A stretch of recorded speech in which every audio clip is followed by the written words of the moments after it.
Vamos a hablar de Diótrefes. Y le habíamos puesto en las notas un creyente arrogante. Y esto de creyente, ¿cómo puede ser que sea creyente siendo arrogante? Pues simplemente es una dicotomía, hermanos, ¿no? Es una forma de diferenciarlo, porque estamos hablando de tres tipos de creyentes: de Gayo, el amado; de Diótrefes, el arrogante; y de Demetrio, el ejemplar. Parece que muchas iglesias tienen miembros que insisten en ser el jefe y salirse con la suya. Es probable, hermanos, que os hayáis congregado en iglesias en las que el pastor asume poderes dictatoriales y se olvida de que la palabra ministro quiere decir sirviente. Pero en otras ocasiones es un líder, tal vez alguien que ha sido miembro durante largo tiempo en la iglesia y que piensa que se ha ganado derechos por antigüedad. Los discípulos de nuestro Señor a menudo discutían cuál de ellos iba a ser el mayor en el reino. Y esto lo podemos ver en Mateo 18, del versículo 1 en adelante. Jesús tuvo que recordarles que su modelo para el ministerio no era el oficial romano que se enseñoreaba sobre la gente, sino el mismo Salvador que vino como siervo humilde. Y podemos verlo también en Filipenses, capítulos 2, versículos 1 en adelante. Diótrefes estaba motivado por el orgullo. En lugar de darle preeminencia a Jesucristo, la reclamaba para sí. Veamos lo que dice Colosenses capítulo 1, versículo 18, y acompáñenme con sus Biblias, hermanos. Él es también la cabeza del cuerpo que es la iglesia, y Él es el principio, el primogénito de entre los muertos, a fin de que Él tenga toda la primacía. Pero Diótrefes tenía la palabra final en cuanto a todo lo que ocurría en esa iglesia, y sus decisiones las determinaba solo una cosa: ¿qué hará esto por mí? Me estoy refiriendo a Diótrefes. Era muy diferente a Juan el Bautista, quien dijo, como está escrito en Juan capítulo 3, versículo 30, es necesario que Él, refiriéndose a Jesucristo, crezca y que yo disminuya. Esta, sin duda, hermanos y amigos, era una actitud constante de Diótrefes para promoverse. Siempre que una iglesia tenga un dictador en su membresía, habrá problemas, porque los que tienen mentalidad espiritual no toleran esta clase de liderazgo. El Espíritu Santo se entristece cuando a los miembros del cuerpo no se les permite ejercer sus dones, porque un miembro quiere salirse con la suya. En el tribunal de Cristo descubriremos cuántos corazones fueron partidos e iglesias destruidas debido a los ministerios arrogantes de personas como Diótrefes. Consideremos ahora lo que hacía este hombre. Primero, no recibía a Juan, así lo dice el versículo 9 de la tercera epístola de Juan. Es increíble, hermanos, pensar que un líder de la iglesia no quiera tener comunión con uno de los apóstoles del Señor. Oh, cuánto podría Diótrefes haber aprendido de Juan, pero simplemente su arrogancia no se lo permitía. Pero Jesucristo no era preeminente en su vida y por consiguiente podía darse el lujo de tratar así al apóstol. Me hago la siguiente pregunta, hermanos y amigos: ¿por qué Diótrefes rechazaba a Juan? Y me contesto diciendo que la razón evidente Parece ser que Juan cuestionaba el derecho de este hombre a ser dictador de la iglesia. Juan era una amenaza para Diótrefes, porque tenía la autoridad de apóstol. Sabía la verdad en cuanto a él, me refiero a Diótrefes, y estaba dispuesto a darla a conocer. Satanás, hermanos y amigos, estaba obrando en la iglesia porque Diótrefes operaba por orgullo y para su personal glorificación. Dos de las principales armas del diablo. De manera que si Juan aparecía en escena, Satanás sería el perdedor. En segundo lugar, mintió en cuanto a Juan. Lo vemos en el versículo 10, le he puesto literal A, aunque no la tiene así la palabra del Señor. La frase parloteando con palabras malignas contra nosotros quiere decir presentando acusaciones falsas y vacías contra nosotros.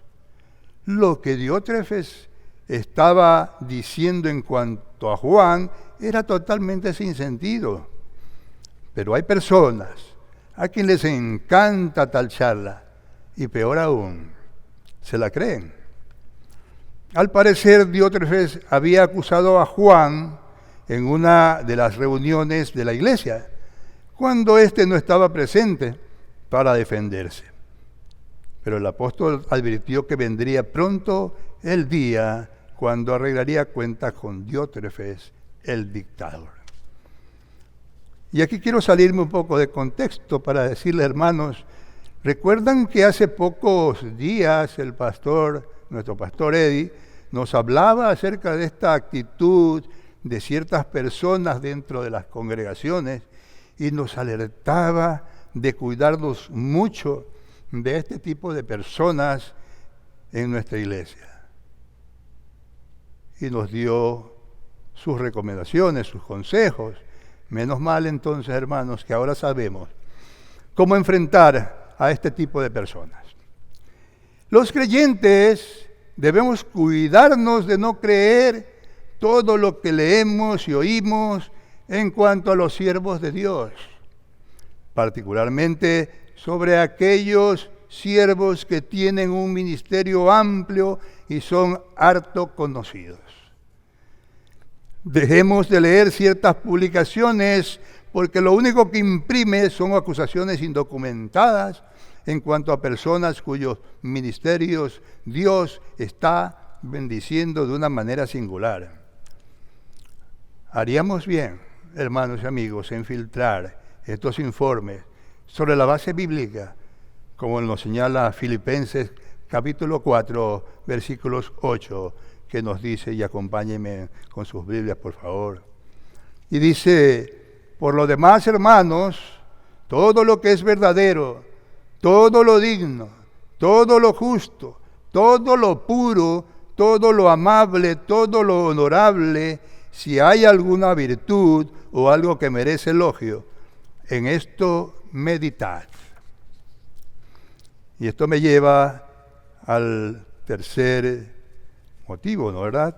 El rechazo a los ayudantes de Juan, como lo señala el versículo 10, literal B. Insisto, lo de literal A y B, expuesto por mí, no lo dice la palabra, pero es para diferenciar uno y otro. Diótrefes, hermanos y amigos, no quería ni siquiera recibir a los demás hermanos porque tenían comunión con Juan.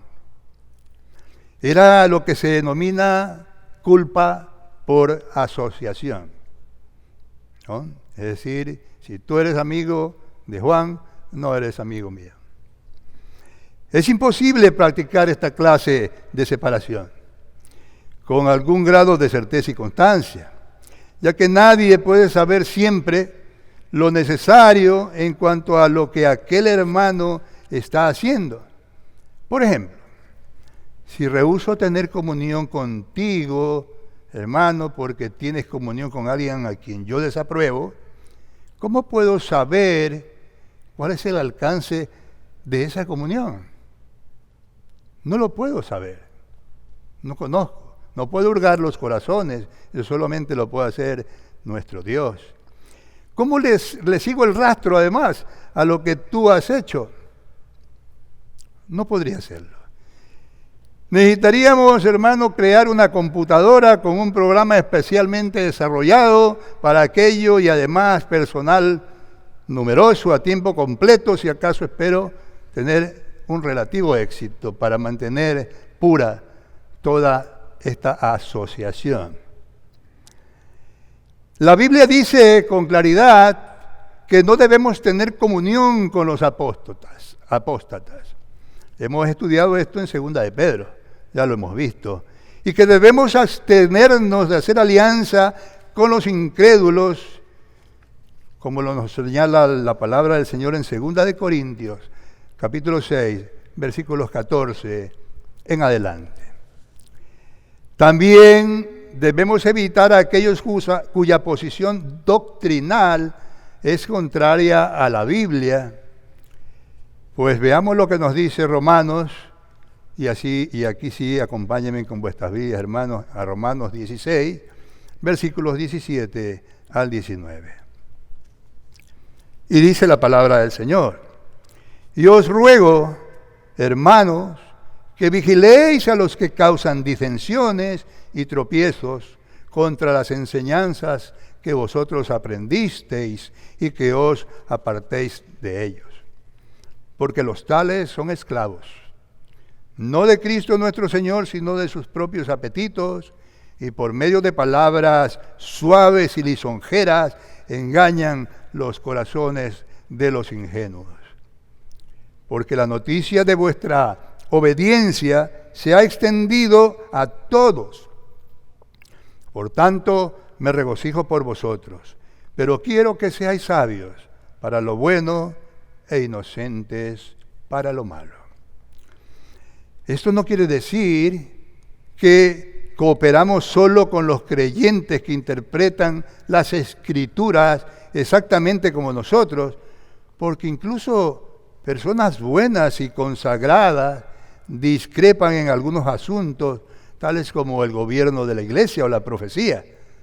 Los verdaderos creyentes pueden concordar en las doctrinas fundamentales de la fe y en amor dar lugar al desacuerdo en otros asuntos. Sin embargo, interrumpir la comunión personal con un hermano porque discrepo con su círculo de amigos es para mí particularmente ir muy allá de las Escrituras. Dios rechazaba a Juan y por tanto rechazaba a los creyentes asociados con él. Pero fue incluso más allá. Y este es mi cuarto punto. Disciplinó a los que discrepaban con él. Versículo 10, literal C. A los miembros que recibieron a los ayudantes de Juan, los expulsó de la iglesia. De nuevo, fue una culpa por asociación. Diótrefes no tenía ni la autoridad ni la base bíblica para expulsar de la iglesia a esas personas, pero lo hizo. Hermanos y amigos, incluso los dictadores religiosos, para llamarlos de alguna manera, deben tener cuidado de que la oposición no se vuelva demasiado fuerte. El Nuevo Testamento nos enseña la forma en que opera la disciplina eclesiástica y hay que obedecer tales instrucciones y no otras. Pero la disciplina eclesiástica no es un arma para que el dictador la use para protegerse, sino una herramienta que la congregación debe usar a fin de promover su pureza y glorificar a Dios. No se trata, hermanos y amigos, de un pastor dándose demasiada importancia, o una junta de iglesia actuando como policía. No, hermanos, es el Señor ejerciendo autoridad mediante una iglesia local a fin de rescatar y restaurar a un hijo de Dios que se ha descarriado. Los dictadores en las iglesias son gente peligrosa, pero felizmente son fáciles de reconocer. ¿Y cómo los reconocemos, hermanos? Pues veámoslo. En primer lugar, les gusta hablar de sí mismos y de lo que han hecho ellos para el Señor. En segundo lugar, también tienen el hábito de juzgar y condenar a los que no están de acuerdo con ellos. En tercer lugar, son expertos en poner rótulos a otros creyentes y clasificarlos en categorías de su propia invención. Basan su comunión en personalidades y no en doctrinas fundamentales de la fe. Lo trágico, hermanos y amigos, es que estos dictadores piensan que están sirviendo a Dios y glorificando a Jesucristo. Puedo decir, con cierto conocimiento de causa, que la mayor parte de la angustia y la división en las iglesias locales y entre iglesias ha resultado de personalidades más que de cualquier otra cosa. Si tan solo volviéramos al principio del Nuevo Testamento, de hacer de la persona y la obra de Jesucristo nuestra prueba de comunión, antes que las asociaciones y las interpretaciones de doctrinas secundarias. Pero gente como Diótrefes siempre tendrá seguidores entusiastas, porque muchos creyentes sinceros, pero inmaduros, prefieren seguir a tales hombres. Y finalmente, hermanos, nos vamos al cuarto punto y vamos a ver un tipo diferente de creyente, a Demetrio. Y le hemos denominado un creyente ejemplar porque así lo refiere la epístola en tercera de Juan de los versículos 11 al 14. Y veamos, según el diccionario, un ejemplo es un ideal, un modelo, algo digno de imitar. Demetrio era esa clase de creyente. Juan advirtió a sus lectores que no imitaran a Diótrefes. Si quieren imitar un ejemplo, dijo él, imiten a Demetrio. Eso fue lo que señaló el apóstol. Pero os pregunto, hermanos, ¿está bien que imitemos a líderes humanos? Pues la respuesta es sí, pero solo si ellos imitan a Jesucristo. Esa es la condición. Veamos lo que nos dicen las Escrituras de esto y vayamos a Filipenses capítulo 3, versículo 17. Dice Pablo, hermanos, sed imitadores míos y observad a los que así andan según el ejemplo que tenéis en nosotros. Y Primera de Corintios 11, 1 dice, sed imitadores de mí, como también yo lo soy de Cristo. Eso es lo que debemos hacer, hermano.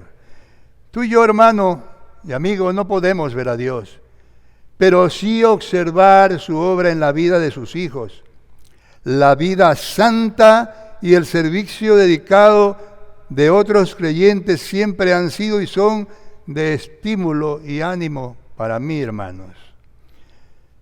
Por nuestro ejemplo podemos considerarnos unos a otros y consideremos como unos a otros el amor y a las buenas obras, tal como nos lo señala Hebreos, capítulo 10, versículos 24. Por tanto, Demetrio era un hombre digno de imitar, porque todos dieron buen testimonio de él dentro de la comunión de la iglesia. Todos los miembros lo conocían, lo querían y daban gracias a Dios por su vida y ministerio constante, mientras que es peligroso que todos los hombres hablen bien de nosotros, nos advierte el doctor Lucas en el capítulo 6 del versículo 26. Es maravilloso cuando todos los creyentes de una iglesia local están de acuerdo para elogiar tu vida y tu testimonio. Pero preocupémonos, hermanos, si todos, salvos y perdidos, buenos y malos, hablan bien de nosotros. Eso sí que es peligroso. Tal vez significa que estamos haciendo muchas concesiones, o tal vez estemos aparentando. Pero Demetrio no solo tenía un buen testimonio de los creyentes de la iglesia, sino también un buen testimonio de la palabra, es decir, de la verdad misma. Al igual que Gayo andaba en la verdad y obedecía la palabra de Dios, esto no quiere decir que Gayo y Demetrio eran perfectos, pero sí que eran coherentes en sus vidas, procurando honrar al Señor. Tanto la iglesia como la palabra daban testimonio de la vida cristiana de Demetrio y también el apóstol Juan. Entonces debemos suponer que Demetrio también habrá estado en problemas con Diótrefes, ¿verdad? El apóstol amado sabía de primera mano que Demetrio era un hombre de Dios y no se avergonzaba de confesarlo. Juan había advertido que iba a visitar a la iglesia y a confrontar a Diótrefes, nos lo dice el versículo 10.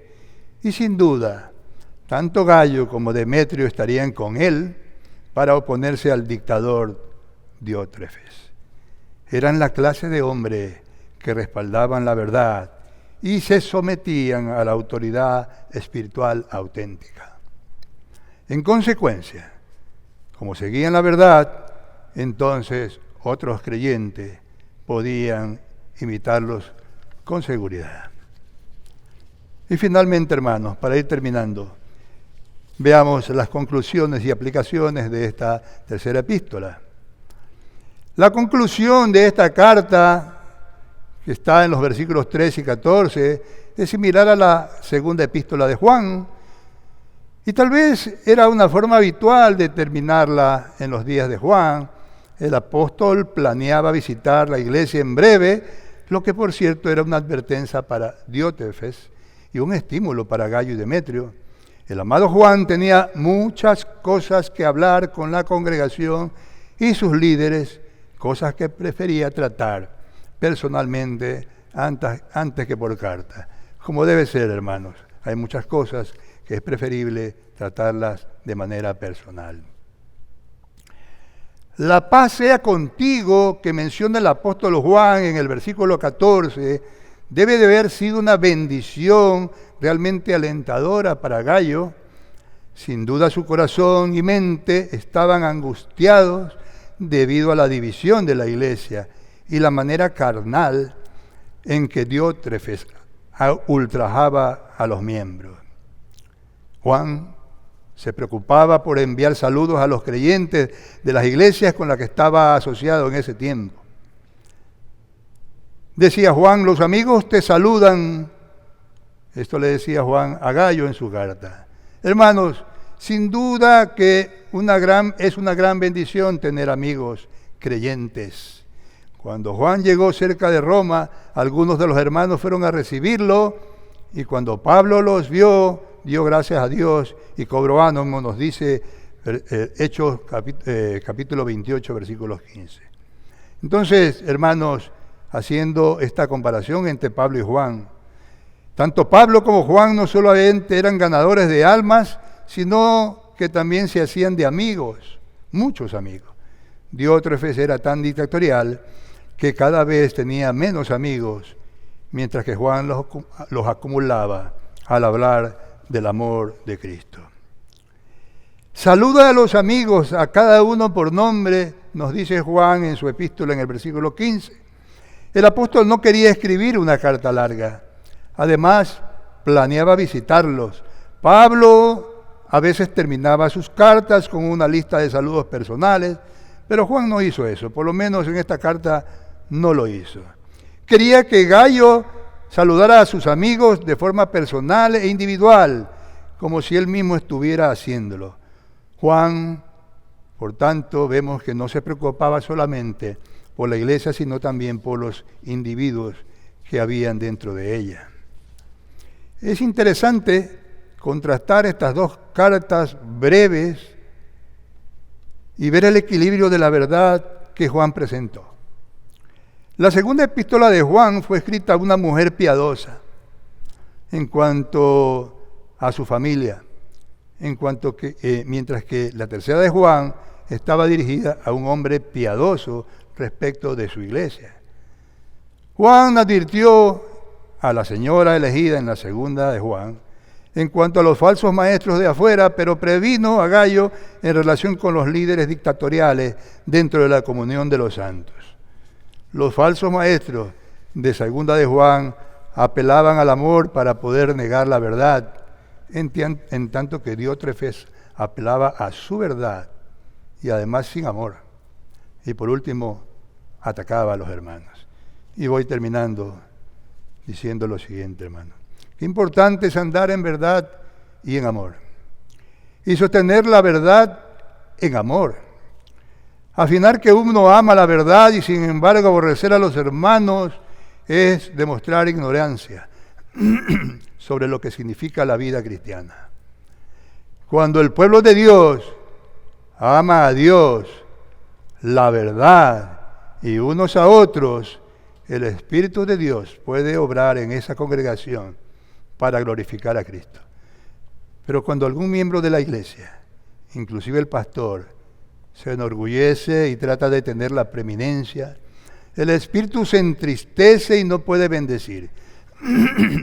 La iglesia puede aparecer exitosa por fuera, pero por dentro carece de la verdadera unidad del Espíritu que forma una comunión saludable. Hermanos y amigos, sin duda necesitamos más personas como Gayo y Demetrio y menos como Diótrefes.